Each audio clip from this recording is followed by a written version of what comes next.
Bienvenue dans cette nouvelle session présentée par Airbus avec Olivier Gallet et Michael Morardo. On va parler de la visualisation de l'étendue d'une cyberattaque avec Soul Prophecy. C'est à vous, messieurs. Je vous laisse le deuxième micro.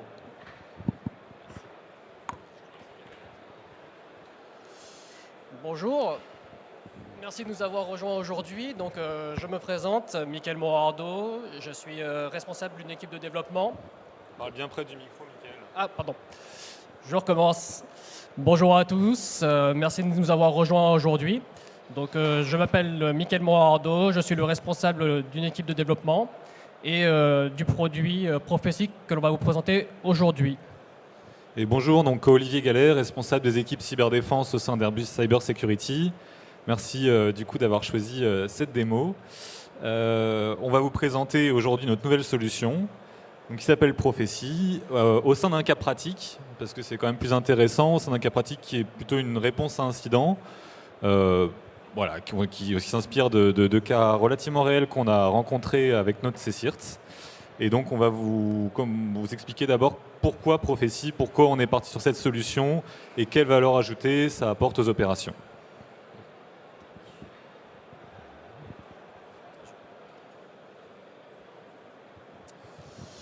Donc pourquoi Prophecy? Donc, suite à peu près 10 années d'expérience avec un précédent produit qui s'appelait Cimerius, nous avons récolté en fait pas mal de retours d'expérience et nous avons souhaité en fait passer à l'étape supérieure avec Prophecy. Pour cela, nous nous sommes donc reposés sur notre expérience de plus de 10 années, mais nous avons aussi mis à contribution l'entièreté de nos équipes au sein d'Airbus Cybersécurité.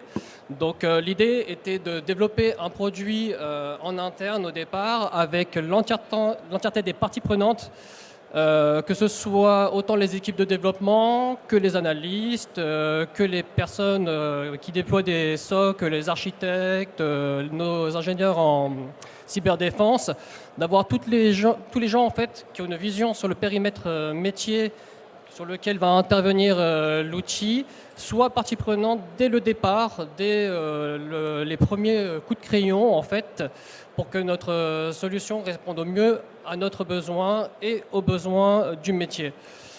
Donc pour cela, donc derrière cela plutôt, la vision qui nous a aussi poussé aujourd'hui à développer Prophecy et à vous le présenter aujourd'hui, c'est d'améliorer en fait l'interopérabilité de nos outils lorsqu'on les déploie au sein d'un SOC par exemple, et aussi d'être en mesure à terme de proposer un écosystème Airbus Cybersécurité, notamment au travers Orion ou la Cyberange, et d'avoir une capacité à interconnecter tous nos outils les uns avec les autres.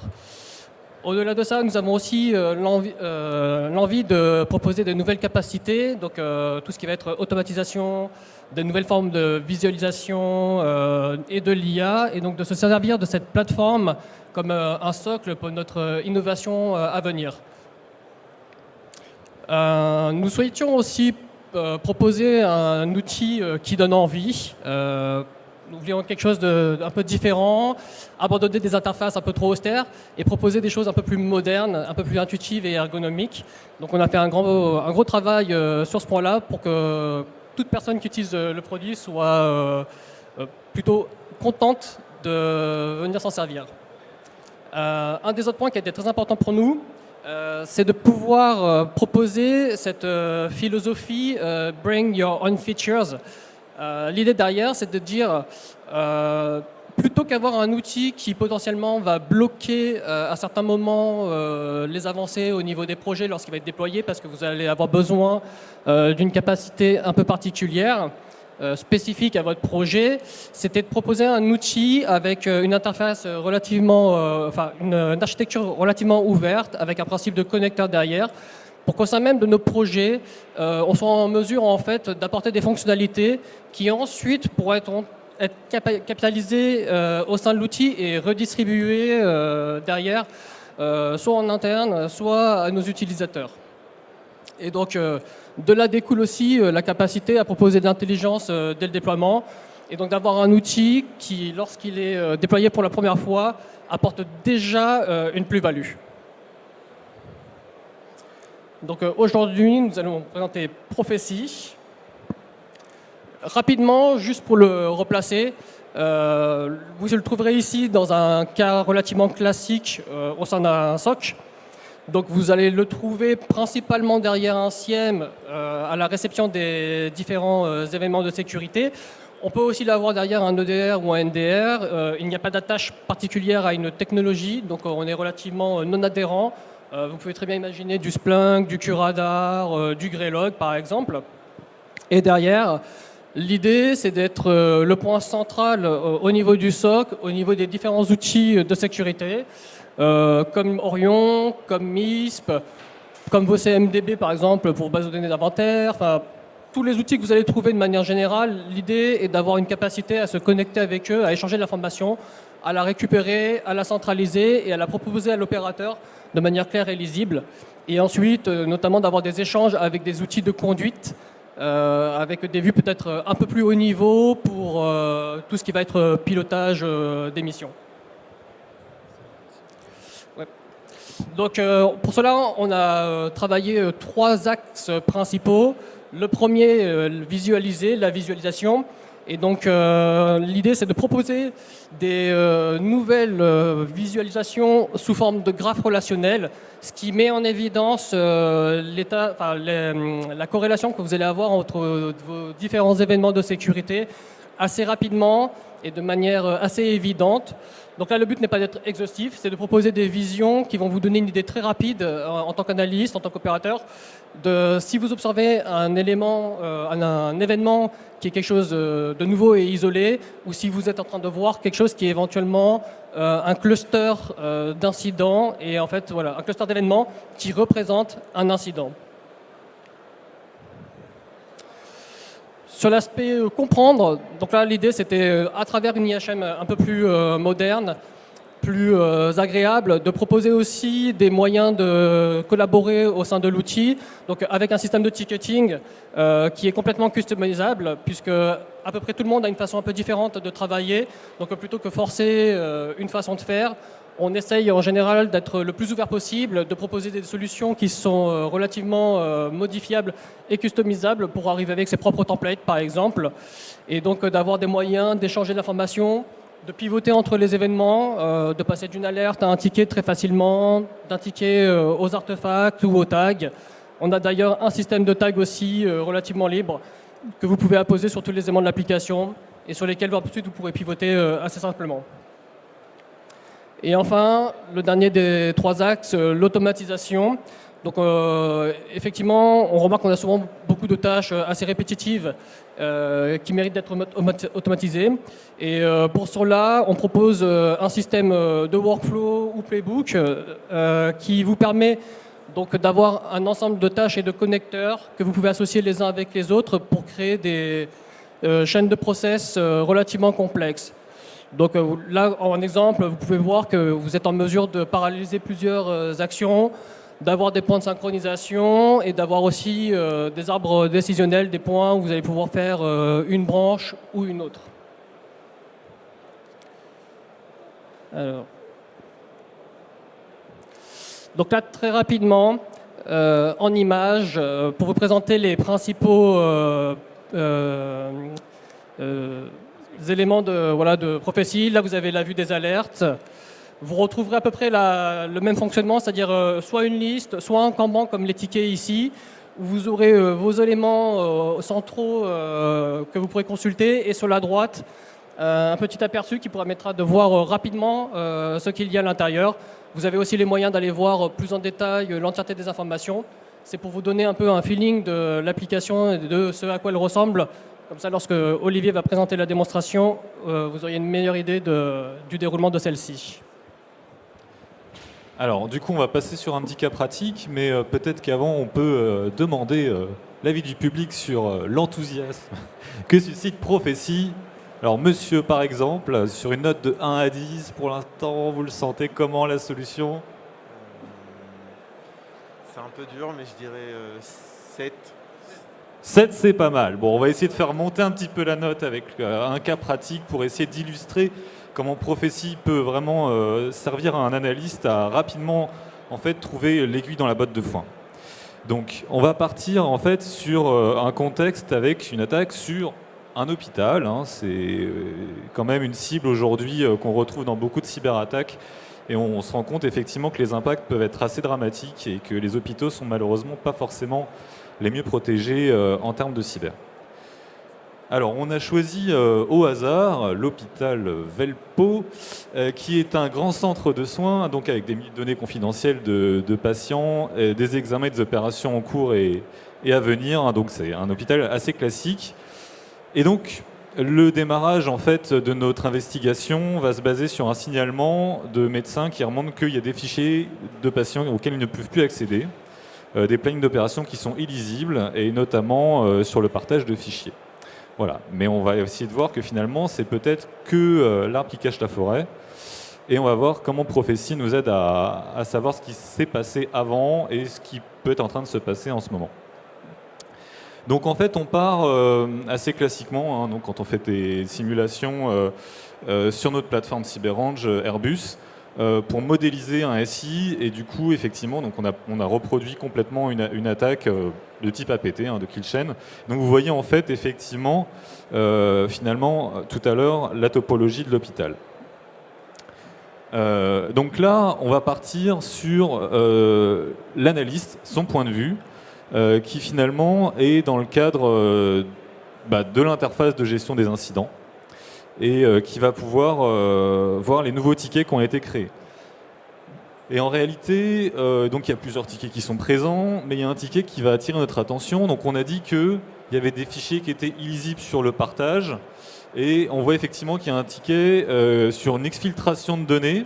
Alors bon, c'est pas exactement la même chose, mais c'est quand même sur le partage, partage.cygene.net, vers une IP. Et donc ça, c'est un ticket qui a été créé automatiquement. Et donc c'est une des composantes importantes de Prophétie, c'est l'automatisation, sur la base d'une alerte. Donc on va voir comment ça se déroule ensuite. Donc là, au niveau du coup, de notre investigation, voilà. L'analyste qui va finalement rentrer sur l'investigation va pouvoir aller voir le détail du ticket. Et donc pouvoir voir que, pour déjà pouvoir se l'assigner bien sûr, on est vraiment dans du ticketing déjà de base, c'est important. Et pouvoir aussi voir les caractéristiques. Donc on est sur du Kanban, hein, comme vous le voyez, on peut déplacer facilement ces tickets de statut en statut pour avoir une vision rapide sur ce qui est en train d'être traité, ce qui n'a pas encore été traité. C'est souvent la difficulté sinon d'être sur une vue avec un fil vertical. Donc ça, on a essayé de briser ça pour être sur des outils un peu comme on retrouve sur les outils de CICD. Voilà, donc on peut mettre un résumé de l'incident. Là, on est dans un template aussi, hein, donc il y a toute une notion de template qu'on retrouve forcément sur les sorts, ça c'est important. Bon, on peut créer avec différents types de données. Vous voyez des cases à cocher, des radio buttons, des zones de texte riches. Et donc on va organiser son template. Là, c'est un template d'exfiltration de données, donc on peut dire par quel canal en fait l'exfiltration de données a été faite. Donc là, c'est une alerte SIEM qui dit que c'est une potentielle exfiltration via un canal HTTP, HTTPS, donc navigation web. Et donc l'analyste va pouvoir commencer à documenter en fait l'incident et dire ce qu'il doit faire en premier. Première étape, forcément, investiguer l'alerte qui est à l'origine du ticket. Donc on va aller regarder effectivement cette première alerte, donc qui a été émise par notre SIEM, hein, il y a quand même de l'intelligence. Bien sûr, le SOR Prophétie se base sur les outils de détection auxquels il est raccordé. Et quand on va sur l'alerte, effectivement, on va pouvoir voir un certain nombre d'artefacts. Donc ça, c'est une des vues effectivement qu'on va voir dans les alertes. C'est les différents composants d'alerte. Alors je suis désolé, c'est un petit peu petit. On n'avait pas prévu qu'on soit sur un écran de cette taille forcément, mais vous voyez en fait effectivement un élément intéressant qui est, voilà, c'est le surpartage, et il y a une IP destination qui est la 80.13.120 avec, hein, on l'a vu, il y a un certain nombre de tags, un tag blocked. Donc on vous parlait d'automatisation, un ticket a été créé sur la base de l'alerte, mais pas seulement. Il y a une IP qui a été qualifiée comme un IEC et qui a été bloquée au niveau du pare-feu. C'est l'IP vers lequel l'exfiltration de données avait lieu. Et donc ça, c'est typiquement ce que les workflows de Prophétie peuvent faire, hein, ce qu'on retrouve vraiment caractéristique d'un SOR. pour bloquer une IP. Donc on se dit, OK, on a une exfiltration de données, mais là, a priori, pour l'instant, il y a quand même cette partie-là qui n'est plus en cours. Donc on ne sait pas combien de données ont été exfiltrées exactement, mais on a un indice. Et donc, l'intérêt, c'est de regarder ce qui s'est passé d'autre sur ce partage de données. Et c'est là qu'on va voir l'intérêt finalement de la visualisation au niveau des graphes, parce qu'on voit que ce partage, en fait, a eu plusieurs alertes qui se sont produites dans la période de temps. Il y a eu effectivement l'exfiltration de données, le upload d'un volume important, mais on voit aussi qu'il y a eu de nombreuses écritures de fichiers. Donc là, on retrouve le symptôme qui a été donné par nos médecins qui nous disent qu'ils n'arrivent plus à accéder aux fichiers. Nombreuses écritures de fichiers qui peuvent être finalement caractéristiques d'un ransomware qui chiffre et qui réécrit les fichiers chiffrés sur le disque. Donc c'est une alerte qui est un bon témoin effectivement d'un ransomware. Et puis, beaucoup plus grave encore, le dump d'un processus comme SVSS qui vont stock une partie des creds en fait en mémoire du share, et donc potentiellement la tentative de récupérer les authentifiants finalement d'administrateurs qui sont connectés localement au share. Donc là on est à la fin de l'attaque potentiellement, et donc il va falloir savoir ce qui s'est passé avant. Voilà, donc ça c'est déjà un premier focus autour du share. Maintenant, quel était l'accès initial? Et c'est là qu'on va voir que si on veut faire un drill out, si on veut arriver à voir ce qui s'est passé avant, on peut finalement repositionner certains filtres. Donc là, on était sur ce qui s'est passé la dernière semaine. On va essayer de voir ce qui s'est passé avant. On sait que les APT peuvent prendre parfois plusieurs mois pour se dérouler. Bon, là, on n'est pas forcément dans cette temporalité-là, mais quasiment. Donc là, on voit l'analyse qui documente son alerte. Désolé, c'est des pattes de mouche là pour le coup, mais il explique effectivement l'attaquant a tenté un accès à des identifiants d'administrateurs du share avec ce dump de processus. Voilà, nombreuses écritures de fichiers, on est sur un ransomware potentiel. Ce qu'on va faire à présent en tant qu'analyste, c'est donc effectivement essayer de regarder ce qui s'est passé à côté. Et donc, vous allez voir quand on repositionne le filtre temporel qu'on a un graphe qui nous montre des alertes voisines. Donc les alertes initiales sont en violet, c'est les alertes qu'on a vues autour du share, mais vous voyez qu'il y a des alertes en rouge, et vous allez voir en fait une nouvelle machine qui se dégage, c'est cette station utilisateur. Cette station utilisateur, en fait, elle est liée à notre share via une alerte connexion NTLM vers un serveur critique. NTLM qui est donc effectivement un protocole de connexion qu'on connaît, qui est assez vulnérable, qu'on essaie d'utiliser le moins possible sur les domaines à présent, et qui du coup a permis potentiellement à l'attaquant de pivoter. Donc voilà, on est a priori en train d'identifier le patient 0. Le patient 0, ce serait effectivement ce T-Coffee qui a un poste utilisateur. Et effectivement, cette machine a été l'objet de plusieurs alertes qui vont nous permettre de comprendre un petit peu ce qui s'est passé. Et donc là, en remontant dans le temps, on va pouvoir potentiellement identifier l'accès initial. Ce que l'analyste est en train de faire ici, c'est bien sûr de documenter, c'est ce que permet de faire un SOR. Un SIEM nous permet de rechercher, un SOR va nous permettre d'automatiser certaines qualifications et d'historiser tout ce qui s'est passé, de tracer tout ce qu'on a compris. Et donc, il lie l'ensemble des alertes qui sont produites sur la station de T-Coffee au ticket d'incident pour justement qu'ils se souviennent après de la timeline de l'attaque.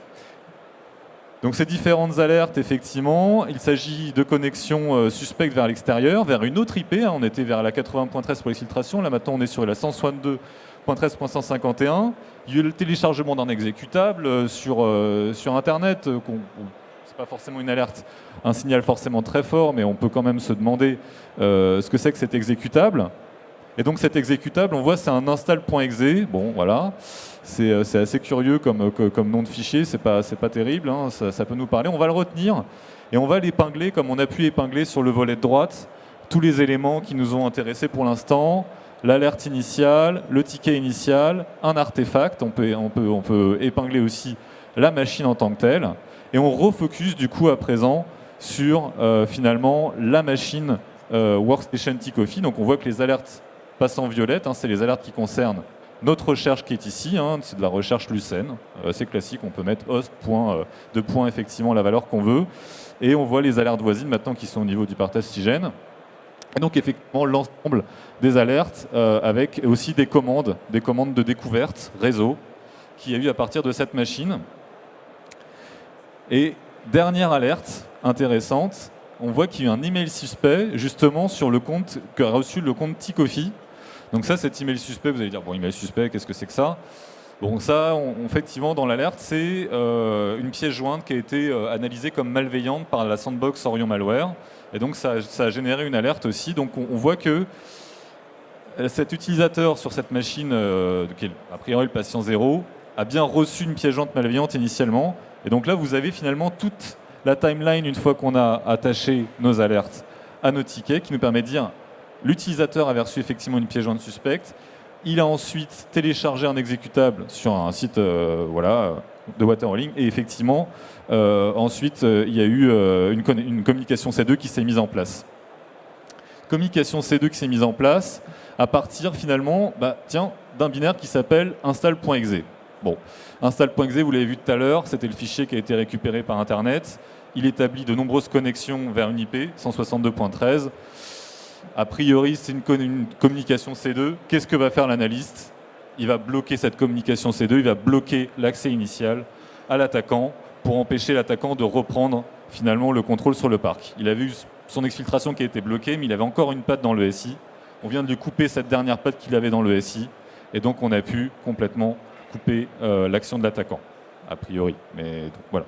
Dans l'histoire, c'est comme ça que ça se passe. Il n'a plus d'accès à notre parc, et on peut commencer un retour à la normale, fermer le ticket, vous l'avez vu, le glisser sur la droite, et vous allez finir finalement de documenter l'attaque.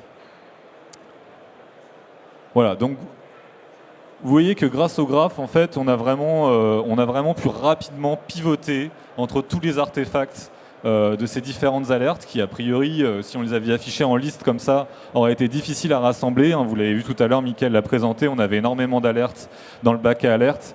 Là, sur une dizaine d'alertes, en fait, on arrive à les lier à un même incident parce qu'elles ont des artefacts communs.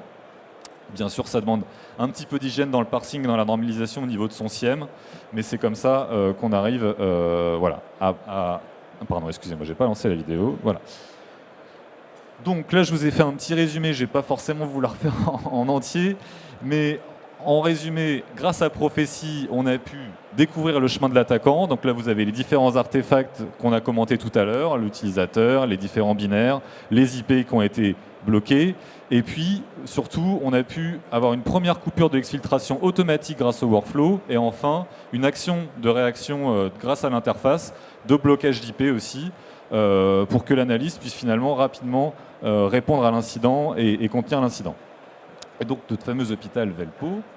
Normalement, il y avait une super blague sur l'hôpital Velpo, mais Mickaël, à l'hôpital Velpo, non, bon bref, peut revenir à une activité nominale et envisager de durcir son SI parce qu'on a vu quand même que le pivot qu'a fait l'attaquant était témoin d'un problème finalement de cloisonnement assez important.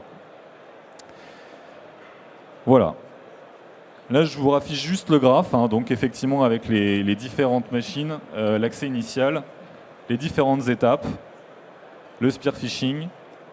Donc ça, c'est l'attaque quand on l'a exécuté sur la CyberRange. L'utilisateur qui clique sur la pièce jointe dans le mail, qui va télécharger la payload et qui va du coup permettre, la payload va directement établir une connexion au C2 de l'attaquant qu'on voit ici. Ce qui permet effectivement en prête à l'attaquant de passer un certain nombre de commandes de découverte.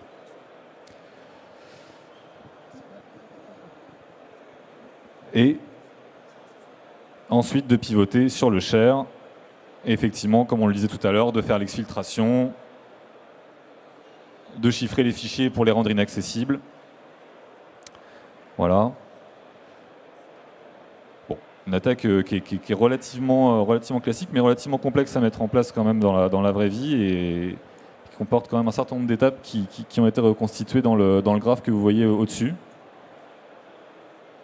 Bon, c'était juste pour vous montrer, parce qu'on était sur une vidéo pour ne pas prendre de risque de coupure de connexion. On va vous montrer l'interface rapidement après, en quelques minutes. On était bien basé sur des vraies actions d'attaquants. Donc là, vous voyez les fichiers qui ont été exfiltrés, les fichiers qui ont été chiffrés. Et donc, effectivement, l'attaquant, à la fin, quand on va lui quand le workflow va s'exécuter, le premier workflow, il perd finalement sa session. Donc ça, c'est le moment effectivement où le workflow est exécuté. Il a perdu sa première session pour l'exfiltration de données. Et à la fin, ce qu'on a fait quand on a fait l'action de clic droit blocage d'IP, il a perdu sa session initiale C2 qui est ici, qui lui a permis de prendre le contrôle sur la station utilisateur.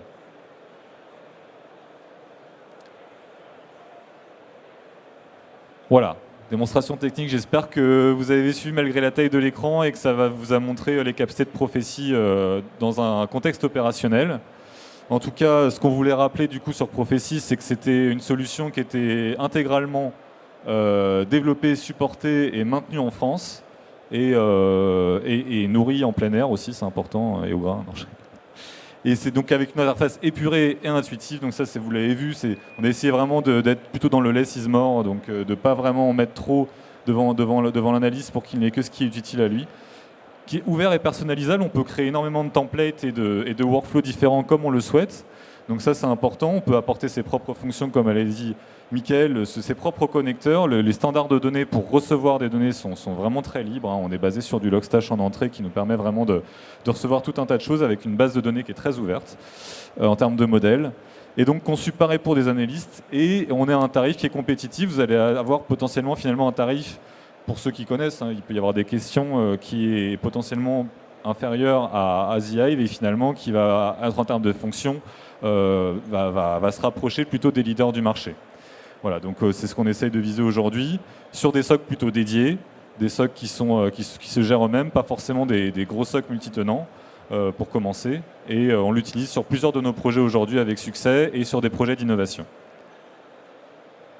Voilà, j'espère que ça vous a intéressé. On va vous laisser poser quelques questions. En même temps, on va manipuler un peu l'outil en live. Alors, je vais prendre les questions. Est-ce qu'il y a des personnes qui souhaitent poser des questions dans la salle ?